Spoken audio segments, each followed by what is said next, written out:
आएगा लेंथ के कारण उसको हम करेक्शन फॉर एब्सोल्यूट लेंथ बोलते हैं। और एल जो है, जो हमने मेजर्ड की लेंथ को, उसको हम टेप से जो हमने लेंथ को मेजर्ड किया वो हमारा मेजर्ड लेंथ हो जाएगा। और सी जो हो जाएगा उस या तो चेन ज़्यादा छोटी हुई या जो ज़्यादा चेन बड़ी हुई, उसके कारण जो करेक्शन होगा उसको हम करेक्शन पर टेप लेंथ बोलेंगे, जिसको हम डिनोट करते हैं सी से। और एल जो है, जो एक फिक्स्ड लेंथ होती है किसकी, designated length of the tape. This is the formula which is used in tape correction for length. Correction for temperature है दूसरा आपका length. This correction is necessary when the temperature on the field is different from the temperature at which tape is calibrated। जो correction हमारी temperature के कारण होगा उसको हम करेक्शन फॉर टेम्परेचर बोलते हैं। मान लो कि जब हम टेप को अपने लेबोरेटरी से ले गए तो तब टेप का टेम्परेचर 25 डिग्री था। देन उसके बाद हम मेज़रमेंट करने लगे फील्ड में, तो उस वहाँ पे टेम्परेचर बढ़ गया, तो उसके कारण जो करेक्शन होगा, टेप जो हमारा कैलिब्रेटेड हो जाएगा, एक्सपेंड हो जाएगा, तो उसको हम क्या बोलते हैं, correction for temperature. Correction for temperature का जो फार्मूला है वो है C T is equal to alpha T M minus T L into S. अब इसमें सी टी को है, सी टी को हम डिफाइन करते हैं किससे, करेक्शन फॉर टेम्परेचर से। देन अल्फ़ा जो हो जाएगा क्या हो जाएगा, थर्मल एक्सपेंशन, जो कोफिशिएंट ऑफ थर्मल एक्सपेंशन जो है उसमें चेंज आएगा। टी एम आ जाएगा mean temperature during measurement. T M वो टेम्परेचर है कि जब हम फील्ड में मेजरमेंट कर रहे थे, वो वाला टेम्परेचर को हम किसे डिनोट करते हैं, टी एम से। देन उसके बाद है आपका टी एस। टी एस वो टेम्परेचर है कि जो पहले से टेप का करेक्शन था, उस टेम्परेचर को हम टी एस बोलते हैं। और देन उसके बाद लेंथ इन मीटर, जो हमने लेंथ को मेज़र किया मीटर में, उसको हम बोलते हैं एल। तो this is the formula which is used for correction for tape correction, correction for temperature in tape correction. Then next है करेक्शन फॉर पुल और tension. If the pull applied in the tape during measurement is more than standard pull at which tape was standard, its length increase due to this distance measured will be less than actual। सो जो हमारा tape correction, पुल correction है, या उसको हम tension भी कह सकते हैं, जो पुल की वजह से हमारी टेप में करेक्शन आएगा डिस्टेंस मेज़र करते हुए, है उसको हम क्या बोलते हैं, करेक्शन फॉर पुल और टेंशन। इसका जो फार्मूला है वो है C P is equal to P minus P O into L upon A E. अब इसमें पी क्या है, सी पी हो जाएगा आपका करेक्शन फॉर पुल और टेंशन। देन उसके बाद जो पी है पुल अप्लाइड ड्यूरिंग मेजरमेंट। पी जो है कैपिटल पी, फर्स्ट जो सिंगल पी है वो कौन सा पुल हो जाएगा, जब हम मेज़रमेंट कर रहे हो उसके कारण जो भी पुल लगेगा उसको हम डिनोट करेंगे पी से मेज़रमेंट करते हुए। देन उसके बाद है आपका पी ओ, जो स्टैंडर्ड पुल जो पहले से ही फिक्स्ड होता है। एल आपका हो जाता है मेजर्ड लेंथ, जो भी हमने लेंथ को मेज़र्ड किया। देन उसके बाद ए है, अब कितने एरिया को मेज़र किया, कितना क्रॉस सेक्शनल एरिया टेप से हमने मेज़रमेंट किया, उसको हम क्या बोलते हैं, cross sectional area of tape, जिसको डिनोट करते हैं ए से। देन उसके बाद है आपका ई जो होगा वो इलास्टिसिटी हो गया, जो कि उस टेप में लगता है, हम इसको यंग मॉडुलस ऑफ इलास्टिसिटी भी बोल सकते हैं। देन है उसके बाद correction for sag. The difference between horizontal distance and measured length along catenary is called sag. At the time of determination of correction of sag this curve में B assumed. तो जो सैग करेक्शन है वो वाली correction है कि जिससे हम क्या करते हैं, जब मेज़रमेंट करते हैं तो हम अपनी चेन को एकदम थोड़ा सा ढीला करते हैं, तो उसके कारण एक कर्व बन जाता है, एक कैटेनरी शेप बन जाती है, जिसके कारण हमारा एरर आता है। उस करेक्शन को हम क्या बोलते हैं, करेक्शन फॉर सैग, जो कि उसका फार्मूला है सी एस हो गया आपका करेक्शन फॉर सैग, W1 का whole square into L1 upon 24 P square. C हो जाएगा आपका, सी एस क्या है, करेक्शन फॉर सैग।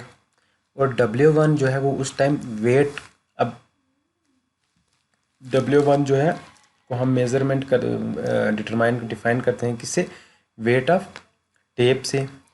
L1 हो गया आपका लेंथ ऑफ टेप, और जो 24 है 24 फार्मूले का है, और पी स्क्वायर जो होता है वो क्या हो जाता है कि जो भी उस करेक्शन में पुल अप्लाइड होता है हम उसको क्या बोलते हैं, pull applied to the tape which is denoted by P। अब जो करेक्शन फॉर एब्सोल्यूट लेंथ था टेप का, उसकी जो करेक्शन है वो पॉजिटिव भी हो सकती है और नेगेटिव भी हो सकती है। करेक्शन फॉर टेम्परेचर की जो करेक्शन आएगी वो भी पॉजिटिव और नेगेटिव हो सकती है। देन उसके बाद जो हमारा करेक्शन फॉर पुल है वो भी पॉजिटिव या नेगेटिव हो सकता है। और देन उसके बाद जो हमारा करेक्शन फॉर सैग है वो हमेशा नेगेटिव रहता है। This is the numerical example of tape corrections. So we will solve. The question is, a line was measured with a steel tape which was exactly 30 meter at a temperature of 25 degrees Celsius and at a pull of 12 kg. The measured length was 1750 meter.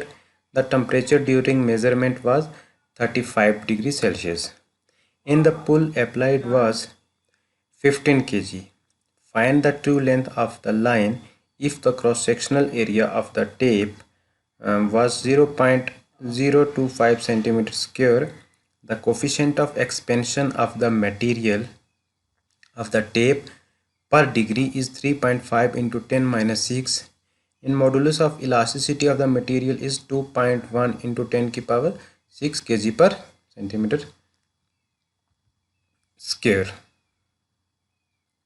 So this is the numerical of tape correction. इसमें ये बोला गया है कि एक कोई line है, कोई डिस्टेंस हमने मेज़र किया है स्टील की टेप से, जिसका लेंथ था वो कितना था, 30 मीटर था, और कितने टेम्परेचर पे हमने उसको मेज़र किया, 25 पे, और उसको जब पुल लगा वो कितना था, 12 kg। The length was 1750। 30 metre की चेन से जो हमने डिस्टेंस मेज़र किया वो हुआ कितना, 1750 मीटर, और जो उस पर टेम्परेचर लगा उस टाइम मेज़रमेंट करते हुए वो 35 डिग्री था, और उसके बाद जो पुल लगा वो कितना था, 15 kg था। फिर उसके बाद जो क्रॉस सेक्शनल एरिया था वो था 0.025 सेंटीमीटर स्क्वायर, और जो कोफिशेंट हुआ एक्सपेंशन का वो 3.5 इंटू 10 की पावर -6 था, और इलास्टिसिटी जो थी वो तो गिवन रहती है 2.1 इंटू 10 की पावर 6 kg पर सेंटीमीटर स्क्वायर।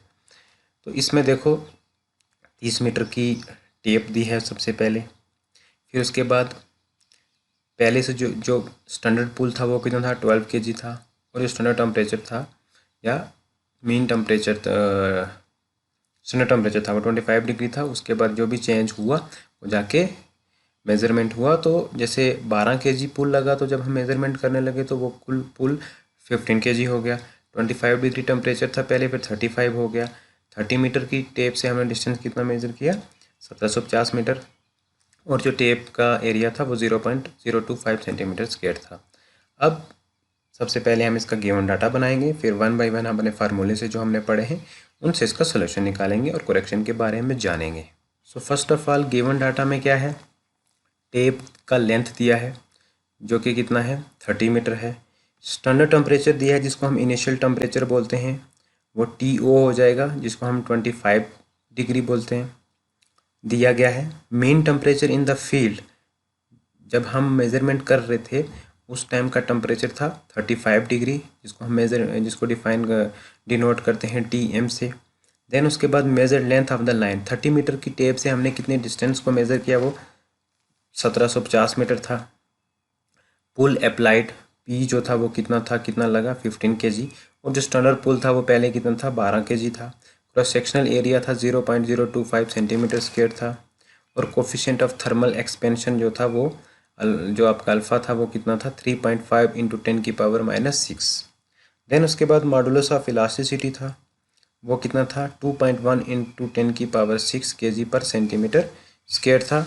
अब इसमें हमें फाइंड क्या करना है, क्वेश्चन में दिया हुआ था कि true length of the line, इसका हमें एग्जैक्ट लेंथ फाइंड करनी है इन सब वैल्यूज़ को सॉल्व करके। तो सबसे पहले जो करेक्शन निकलेगी वो कौन सी करेक्शन होगी? Correction to be applied for temperature and pull. पहले हमें टेम्परेचर की करेक्शन निकालनी है। उसमें यह है कि लेंथ में कोई करेक्शन नहीं है, टेप की लेंथ जो है वो 30 मीटर स्टैंडर्ड लेंथ है। अब हमें टेम्परेचर की करेक्शन निकालनी है, जो कि टेम्परेचर निकालने की करेक्शन का जो फार्मूला है वो मैंने आपको पहले भी बताया था, CT is equal to alpha TM minus TO into L। अब CT क्या डिनोट करता है? Correction for temperature. अल्फ़ा की वैल्यू कितनी है? आपके क्वेश्चन में दी हुई है, कोफिशिएंट ऑफ थर्मल एक्सपेंशन, जिसको हम अल्फ़ा से डिनोट करते हैं 3.5 इंटू 10⁻�6।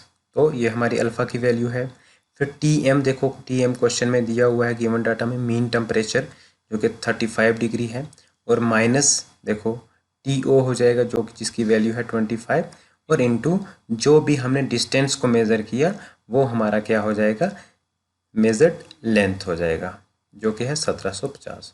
तो इसको मैंने कैलकुलेट करके जो इसका आंसर आया वो आया 0.06125 मीटर पॉजिटिव। मैंने बताया था कि जो करेक्शन फॉर टेम्परेचर है वो पॉजिटिव भी आ सकती है और नेगेटिव भी आ सकती है। तो मैंने इसको कैसे किया? 3.5 इंटू 10⁻�6 को पहले कैलकुलेट किया, देन उसमें से मैंने 35 में से 25 को माइनस किया और 10 बचा, और उनको ब्रैकेट खोल के मैंने फिर इनको प्लस माइनस करके जो मेरा आंसर आया वो 0.06125 पॉजिटिव में आया। उसके बाद है आपका करेक्शन फॉर पुल अप्लाइड, जिसका फार्मूला है P minus PO into L upon AE। CP हो जाएगा आपका करेक्शन फॉर पुल। P कितना था क्वेश्चन में? 15 था, PO 12 था, L था 1750, और A जो था एरिया भी दिया हुआ था 0.025 इंटू 0.025 था, उसको वो सेंटीमीटर था तो मैंने उसको मीटर में चेंज किया। देन उसके बाद 2.1 इंटू 10⁶ थी, जो कि हमारा मॉडुलस ऑफ इलास्टिसिटी थी। देन मैंने इसको प्लस माइनस करके जो मेरा सम आया कैलकुलेशन करके वो 0.1 मीटर पॉजिटिव में आया पुल। जो हमारा पुल लगा कितना था? वो 0.1 मीटर। देन उसके बाद मैंने true length of the line निकाली। True length of the line में सबसे पहले जो फार्मूला लगता है, तो इसमें एक क्वेश्चन, जो ये क्वेश्चन था इसमें दो चीज़ें निकालनी थी हमें, करेक्शन फॉर टेम्परेचर और करेक्शन फॉर पुल। जो करेक्शन फॉर सैग था वो इसमें गिवन नहीं था, तो मुझे अब इसका ट्रू लेंथ निकालना पड़ेगा, जिसका फार्मूला है CT plus CP, where CT आपका हो जाएगा करेक्शन फॉर टेम्परेचर, और जो आपका CP हो जाएगा वो हो जाएगा करेक्शन फॉर पुल, और plus measured length of the line, जो कि हमने 30 मीटर की चेन से जो हमने डिस्टेंस को मेज़र किया वो वाला वैल्यू इसमें आ जाएगी। तो सबसे पहले मैंने क्या लिया? 1750 लिया, जो कि major length of the line था। उसमें मैंने प्लस किया 0.06125 जो कि करेक्शन फॉर टेम्परेचर था। फिर देन मैंने उसको बाद इसमें ऐड किया क्या? 0.1, जो कि क्या था आपका करेक्शन फॉर पुल। तो जो टोटल करेक्शन हुआ उस 30 मीटर की चेन से, जब हमारा एक्चुअल डिस्टेंस के बाद जो हमारा आया वो 1750.16125 मीटर, जो हमारा करेक्शन हुआ वो नियर अबाउट 1.6 मतलब 1750 तो उसका एग्जैक्ट था। अब उसके बाद जो पॉइंट की वैल्यू है ये हमारा इतना करेक्शन हुआ, तो हम ये कह सकते हैं hence the total correction of measured length line is 1750.16125 meter. इस प्रकार से हमने एक ये बेसिक न्यूमेरिकल किया जो किस पे था? करेक्शन फॉर टेप का था, जिसमें हमें टेम्परेचर करेक्शन निकालनी थी, और उसके बाद हमें करेक्शन फॉर पुल निकालना था। तो सबसे पहले न्यूमेरिकल सॉल्व करने के लिए हमें गिवन डाटा बनाना पड़ेगा। उस गिवन डाटा से हमें ये पता चलेगा कि हमारी क्या क्या रीडिंग्स हैं हमारे पास। उसके बाद हमें फाइंड आउट क्या करना है, फिर हमें फार्मूले को अच्छे से पुट करना है, हर एक वैल्यू को प्लस माइनस करके उसकी एग्जैक्ट वैल्यू निकालनी है, साइंस देने हैं उसमें पॉजिटिव नेगेटिव के, देन उसके बाद हमें टोटल करेक्शन निकालनी है। तो इस तरीके से हम इसको करेक्शन फॉर जो टेम्परेचर वाला था वो हमने इस तरीके से किया। देन उसके बाद करेक्शन फॉर टेप भी हम ऐसे ही निकालते हैं, जिसमें बहुत सारा, जैसे करेक्शन फॉर टेम्परेचर आ जाता है, करेक्शन फॉर पुल आ जाता है, करेक्शन फॉर सैग भी आ जाता है। तो अगले हम लेक्चर में हम correction for sag, correction for pull और करेक्शन फॉर टेम्परेचर का निकालेंगे, जो कि सेम प्रोसेस है। इन केस अगर आपको इस वीडियो में कोई भी डाउट है या कोई भी क्वेरी है तो आप मुझे या तो डायरेक्ट फ़ोन भी कर सकते हैं या फिर मेल भी कर सकते हैं, तो मैं आपको हेल्प 24/7 आपको हेल्प करूँगा, आपको प्रॉपर गाइडिंग करूँगा। हमें कोई भी किसी प्रकार की इसमें दिक्कत ना हो, हमारी गाड़ियों को कोई दिक्कत ना हो, ताकि एक प्रॉपर बैलेंस से हमारे व्हीकल चल सकें। और रेलवे ट्रैक का इसलिए यूज़ किया जाता है कि ताकि एक्सीडेंट से बचे, क्योंकि ट्रेन बहुत लॉन्ग डिस्टेंस कवर करती है, तो वहाँ पे ज़रूरी हो जाता है कि उस सरफेस को एक प्रॉपर लेवलिंग देना। तो इसका यूज़ मेनली जो हम करते हैं वो हाईवेज़ और रेलवेज़ में किया जाता है। देखा जाए तो इसका, जैसे मैंने बताया कि मेन यूज़ इसका हाईवे और रेलवे में किया जाता है, बट कंस्ट्रक्शन प्रोजेक्ट्स में भी इसका यूज़ किया जाता है, कैनाल्स में भी हम यूज़ किया जाता है करते हैं, ताकि पानी का जो फ्लो हो वो आराम से ट्रैवल कर सके। और वाटर सप्लाई सिस्टम में भी हम इसका यूज़ करते हैं, जो कि हमारे घरों में यूज़ किया जाता है। जब तक वहाँ पे लेवलिंग नहीं होगी तो पानी कैसे आएगा, पानी की सप्लाई जो है वो नहीं होगी। तो इसलिए हम ये कह सकते हैं कि जो हमारा लेवलिंग है, सर्वे लेवलिंग है, इसका हम use to design the highway. It is also used in railway tracks, it is used in canals, water supply system and other some major construction projects. Then the basic terms of leveling, जो आपकी diagram में show किया गया है, ये कुछ ऐसे basic terms हैं जो कि यूज़ की जाती हैं during the surface of level. इसमें जो इंक्लूड है वो हॉरिजेंटल प्लेन है, हॉरिजेंटल लाइन है, वर्टिकल एंगल है, लेवल लाइन है, लेवल सरफेस है, एलिवेशन है, डिफरेंस एलिवेशन है। ये सब ऐसी टर्म्स हैं जो कि हम लेवल में यूज़ करते हैं। जब भी हम प्रैक्टिकल्स करते हैं तो इन टर्म्स का यूज़ कर, लेवलिंग करने से पहले हम इन टर्म्स का यूज़ करते हैं, तभी हम दो पॉइंट्स के बीच का एक डिफरेंस जो एलिवेशन है वो फाइंड आउट कर सकते हैं। देन उसके बाद लेवलिंग इंस्ट्रूमेंट। अब हम अगर लेवलिंग कर रहे हैं तो जाहिर सी बात है कि इंस्ट्रूमेंट का यूज़ होगा।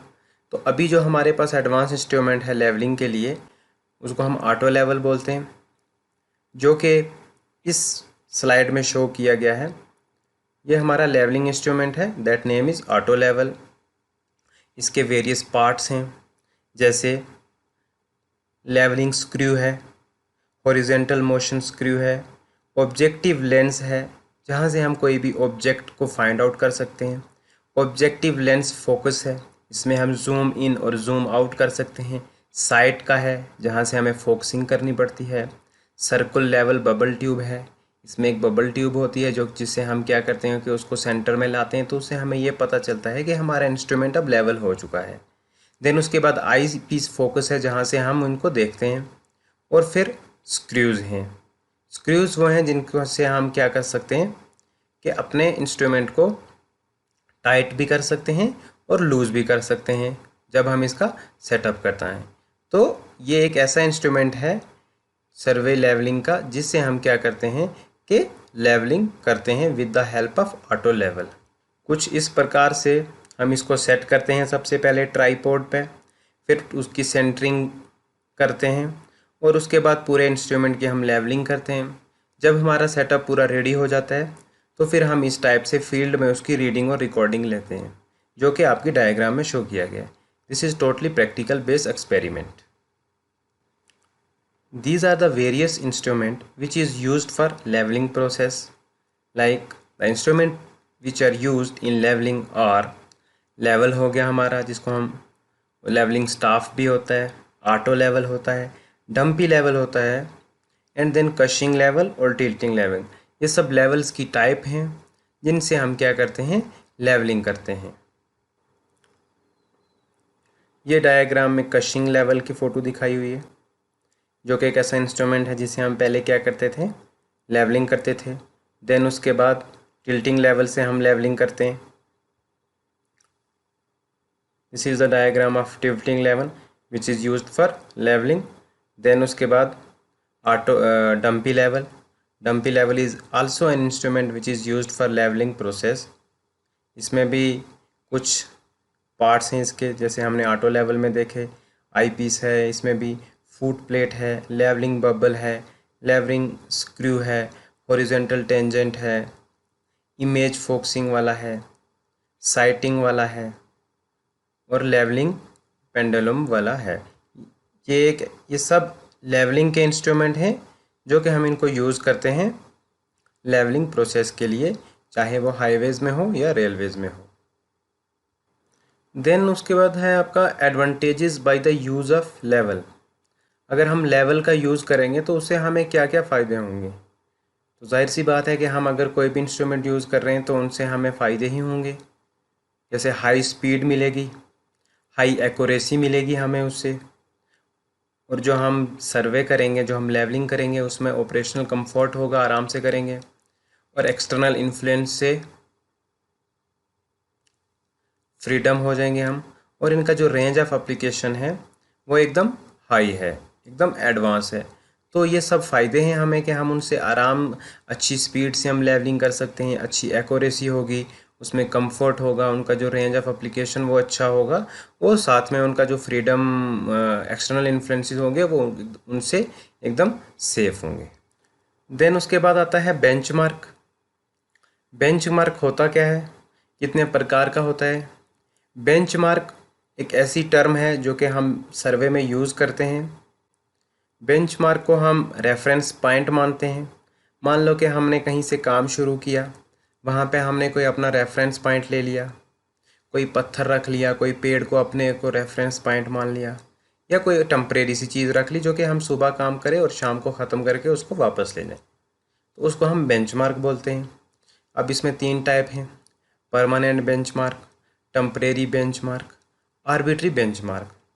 परमानेंट बेंचमार्क वो बेंचमार्क होता है कि जैसे आपने रोड के साइड्स पे देखा होगा लिखा हुआ, किलोमीटर्स वहाँ पे लिखे होते हैं, वहाँ पे गाड़ी की स्पीड को मेंशन किया होता है, वो सब परमानेंट बेंचमार्क में होते हैं जो हमेशा ओवर लास्टिंग रहें।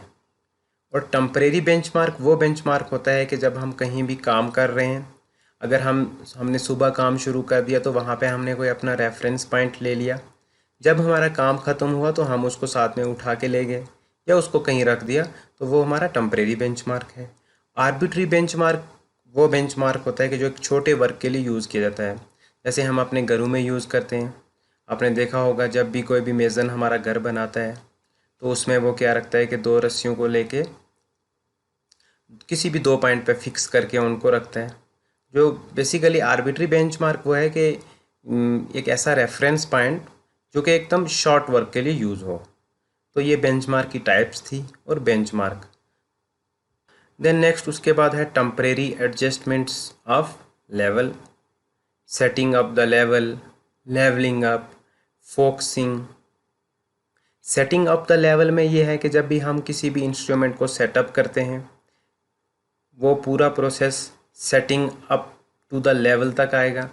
लेवलिंग एक ऐसी टर्म है कि हमने अपने इंस्ट्रूमेंट को लेवल कर लिया, वो एकदम पैरेलल है, उनका जो डिस्टेंस है वो 3 इक्वल है।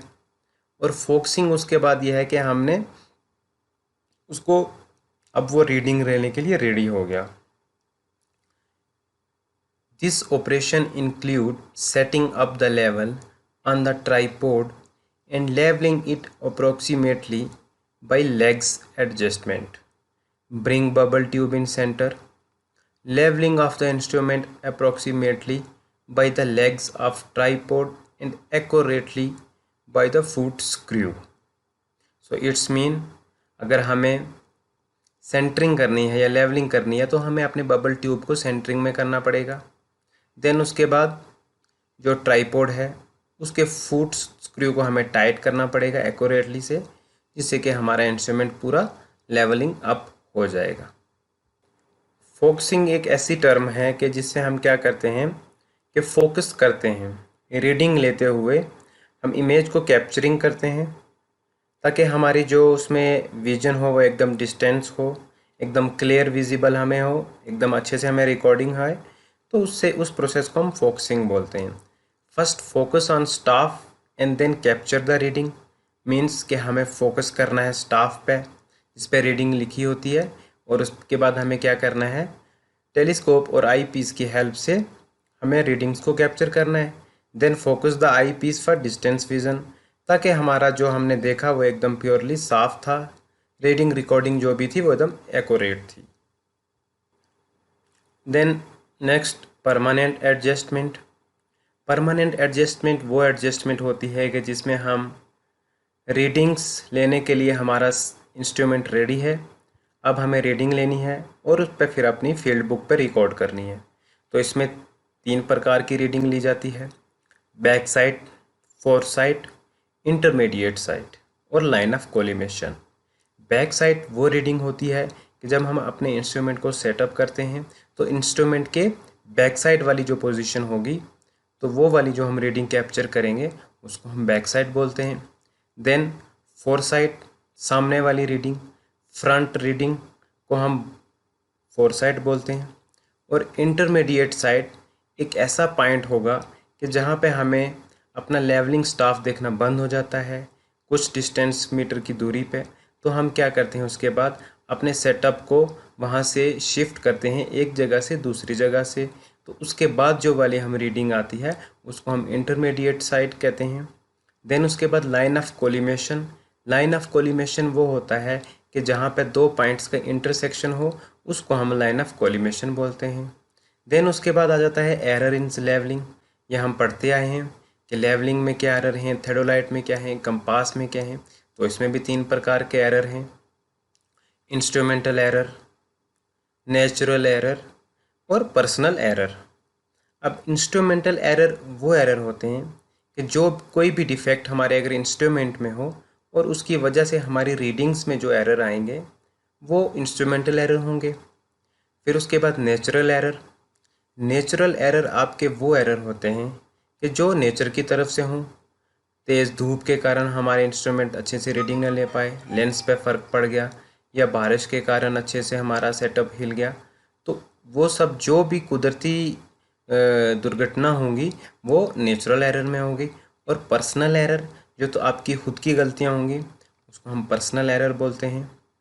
जैसे मान लो कि हमने रीडिंग्स ले ली, अच्छे से कैप्चर कर ली, बट हमने जो अपनी फील्ड बुक पे उन रीडिंग को लिखा नहीं ठीक से, कुछ कन्फ्यूजन हुआ, कुछ गलती हुई हमसे, तो उस एरर को हम क्या बोलते हैं, पर्सनल एरर।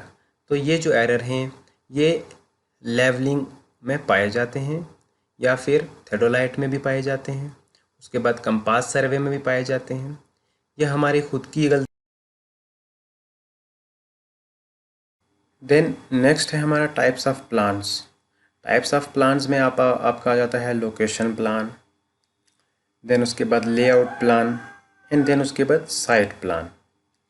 जो लोकेशन प्लान है, a location plan shows the location of area and plot is called as location plan.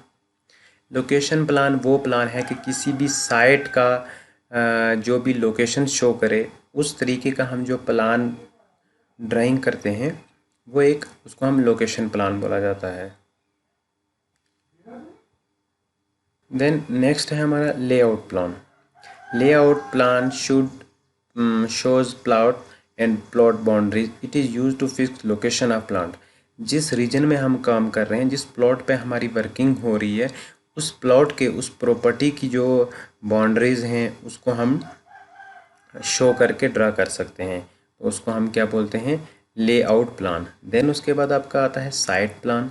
Site plan वो प्लान है कि जहाँ पे हमारी साइट चल रही है, वो रोड किससे कितना दूर है, कितने डायमेंशंस हैं उसके प्लॉट के, और कौन कौन सी उस एरिया में ऐसी प्रपोज बिल्डिंग है, कोई स्कूल है या हॉस्पिटल है, जो भी है वो एक साइट प्लान उसके नियर अराउंड जितने भी रीजन है उसको हम एक प्लान बना के ड्रा कर सकते हैं पेपर पे, तो हम उसको साइट प्लान बोलते हैं। देन नेक्स्ट है हमारा line plan. A line plan shows arrangement of various proposed building with details such as doors and window drawn not to scale. They are used in initial stage of planning. And the a building plan shows all rooms, walls, doors, and windows in detail to scale. They are useful during the execution of work. So the line plan वो plan है कि जिससे हम क्या करते हैं, कोई भी अपने स्ट्रक्चर कोई ड्राइंग है उसको हम ड्रा करते हैं, उसमें से दो चीज़ों को छोड़ के, जैसे डोर्स एंड विंडो को एक्सेप्ट करके, उनको एग्जाम्प्ट करके हम जो भी प्लान बनाते हैं वो हमारा इसमें आता है लाइन प्लान में। देन उसके बाद है आपका बिल्डिंग्स प्लान। तो बिल्डिंग प्लान वो प्लान हुआ, नाम से ही पता चल जा रहा है कि किसी भी एक स्ट्रक्चर का, एक पूरी बिल्डिंग का जो प्रॉपर प्लान होना चाहिए, जिसमें रूम्स हों, वॉल्स हों, डोर्स हों, विंडोज़ वगैरह, ये सब डिटेल जो भी हैं हम उसमें फिल करके जो भी एक प्रॉपर ड्राइंग करके एक प्लान बनाते हैं उसको हम बिल्डिंग्स प्लान बोलते हैं। देन नेक्स्ट है हमारा इक्विपमेंट रिक्वायर्ड फॉर चेनिंग। ऐसे कौन कौन से हमारे इक्विपमेंट्स हैं जो हमें चेनिंग के दौरान हमें ज़रूरत पड़ती है। Chain, it is a very old method for measurement of distance by chain. Chain सबसे पुराना मेथड है मेज़रमेंट का, जिसके द्वारा हम क्या करते हैं कि डिस्टेंस को मेज़रमेंट करते हैं। अब बात करें इसको कि इसमें क्या क्या, कैसे कैसे इसकी कंस्ट्रक्शन होती है। Chains made of straight link of mild steel wire of 4 mm diameter to measure the distance. brass rings are inserted at every 1 meter and brass tacks are inserted at every 5 meter. Chains are generally available in 20, 30 and 50 meter in a length. तो first point जो है कि वो कहता है कि chain जो बनती है वो एकदम स्ट्रेट लिंक से, माइल्ड स्टील से बनती है, माइल्ड स्टील की वायर से बनती है, जिसका डायमीटर 4 mm होता है। देन उसके बाद हर 5 मीटर के डिस्टेंस पे एक ब्रास की रिंग्स प्रोवाइड की गई है, जिससे कि हम उस पर ये अनुमान लगा सकते हैं कि हमारा डिस्टेंस इतना मेज़र हो गया। उसमें डिस्टेंस शो करता है कि हर 5 मीटर पे एक टैली लगी हुई है, एक ब्रास का टैग लगा हुआ है, उसको हम एज अपना रेफरेंस पॉइंट मानते हैं। और बात करें चेन्स की जो लेंथ अवेलेबल है वो अपने पास 20 मीटर की भी है, 30 मीटर की भी है, और अब तो 50 मीटर में भी अवेलेबल हो रही है। Advantages and disadvantages of chaining. Advantages की बात करें तो सबसे पहले very strong as made of steel, बहुत ही मजबूत होती है क्योंकि ये किससे बनी होती है, स्टील के लिए। फील्ड मेजरमेंट सूटेबल इन हिली एंड फॉरेस्ट एरिया, सिर्फ और सिर्फ हम इसको जो अच्छे से सूटेबल करती है वो हिली एरिया और फॉरेस्ट एरिया में करती है। इट हैज़ लेस एरर, क्योंकि इससे एरर लेस क्यों होते हैं, क्योंकि एक तो इसका डिस्टेंस जो इसका लेंथ होती है वो बहुत कम होता है, हम इजीली एरर को रिमूव कर सकते हैं। और डिसएडवांटेजेस की बात करें, हैवी इन वेट, क्योंकि ये स्टील की बनी होती है तो बहुत ही वेटेज वाली होती है, लेबर कॉस्ट इसमें ज़्यादा लगता है। सूटेबल फॉर ऑर्डिनरी वर्क, छोटे वर्क और एक टेम्परेरी वर्क के लिए हम इसको यूज़ कर सकते हैं, उसके लिए बेस्ट है ये।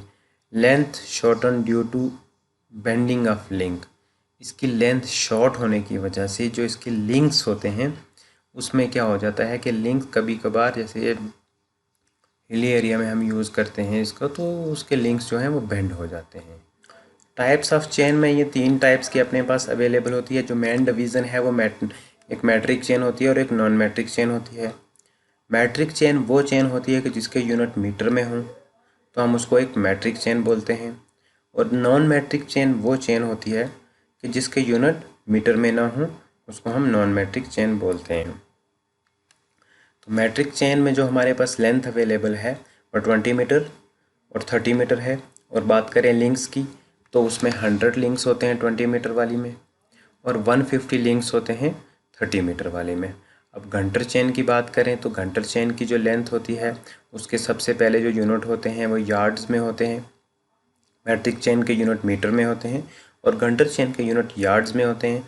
जो कि इसकी लेंथ है वो 66 फीट होती है, और 150 इसके लिंक्स होते हैं।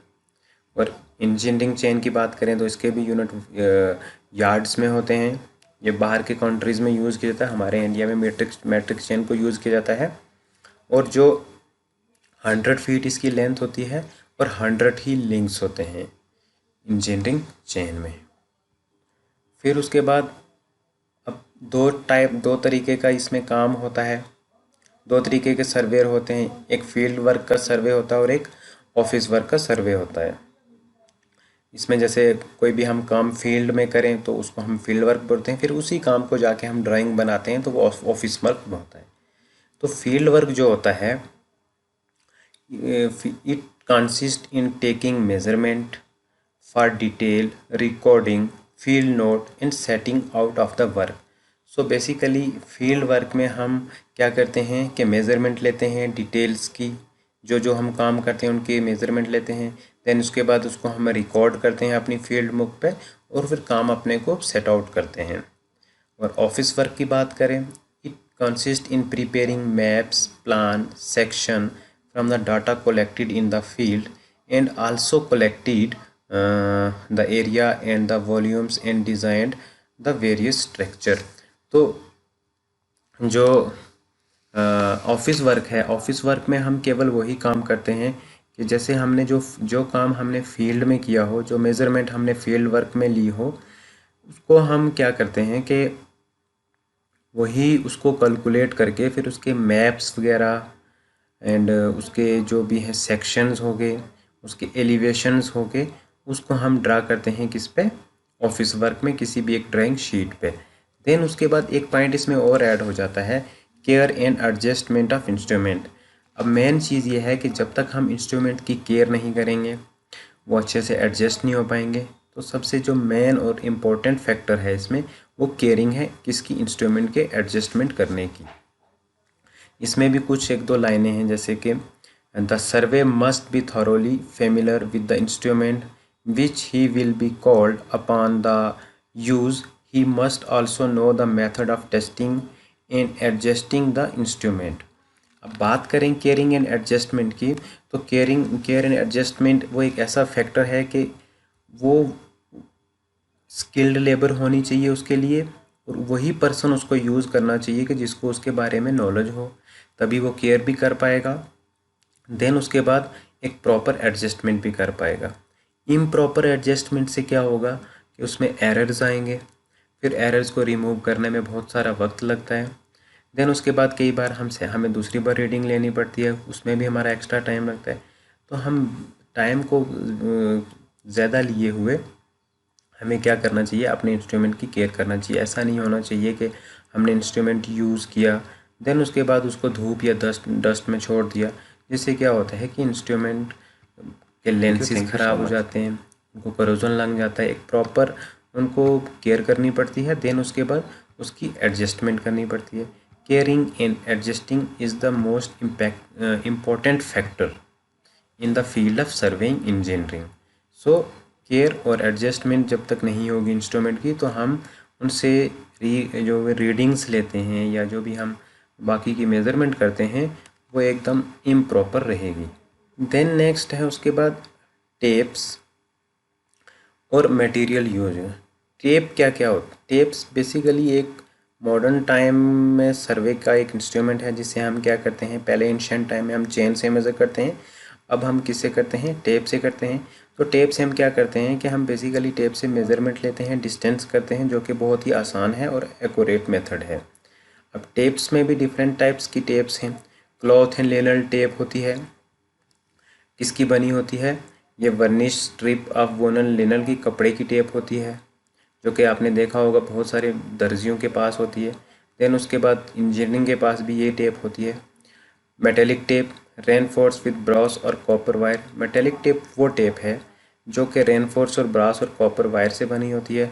स्टील टेप एक होती है, स्टील टेप स्टील रिबन की बनी होती है। देन उसके बाद आपकी एक इनवर्ट टेप है जो कि अलॉय स्टील और निकल की बनी होती है, जिसमें अलॉय की जो मात्रा होती है वो 64% होती है और जो निकल होता है वो 36% होता है उसमें।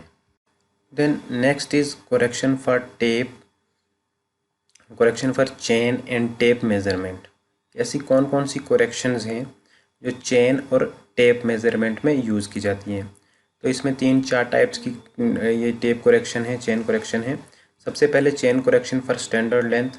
चेन में be found to be longer और shorter than its is designed length before and after the distance measurement taken. If the chain is found to be long, it will measure less distance than true distance. Similarly, if the chain is too short, it will measure more distance than the true distance. If incorrect length of chain is known, correction to be applied to measurement distance so that true distance is obtained. So basically first जो correction है वो हमारी वो length पहले की बात की गई है कि अगर हमारी चेन या तो ज़्यादा लंबी होगी या वो ज़्यादा छोटी होगी, उसके कारण जो भी हम डिस्टेंस मेज़र करेंगे, अगर हमारी चेन लंबी पाई जाती है तो वो क्या करेगी,